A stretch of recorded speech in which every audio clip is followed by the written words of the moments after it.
Christian Lopez, and I'm going to be talking about my uncle, Robert Jordan Jr. The first thing you should know about him was that he was deaf. For the whole remaining time that he lived, from when he was born to when he was 17 years old, he couldn't hear. And people made fun of him for that. He wore hearing aids, people made fun of him because of the way he talked, and they thought that was funny. I still don't know why. And that was strike one for him. Strike two was he was gay. And I'm not entirely sure how life was in the 90s for a gay person, but I'm sure it must have been very painful.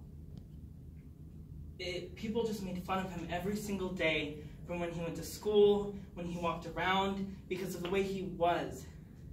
And he didn't even get a third strike, because on October 2nd, 2002, he took off his hearing aids, a pen and a piece of paper, wrote down, "I'm sorry," and jumped off a parking garage.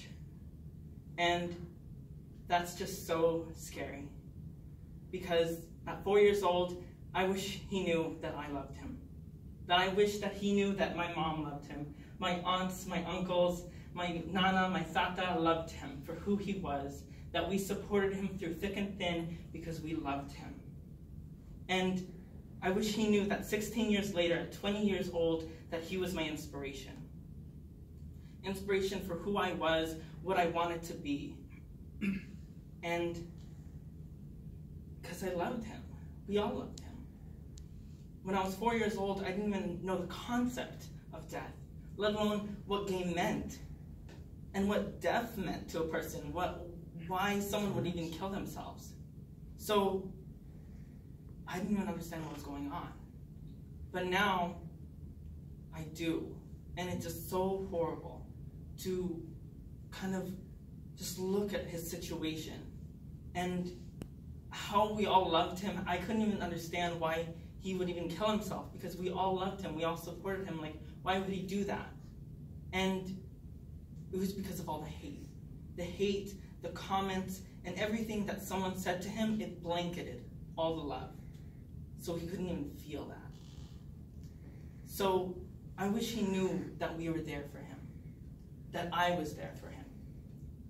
Now 20 years old, he inspired me to learn sign language, even though he didn't like sign language, because that was one more thing that separated him from the entire world. And that's just so horrible, to feel so lonely, and yet so alone in this entire world full of 7 billion people. He felt alone. So I learned sign language for him and everyone else that felt lonely and depressed and sad, that no one else in this world felt the way they did. That I loved him, and I love anyone else that doesn't feel the same way towards them.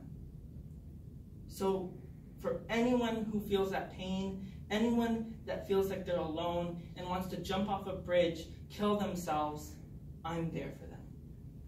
Thank you.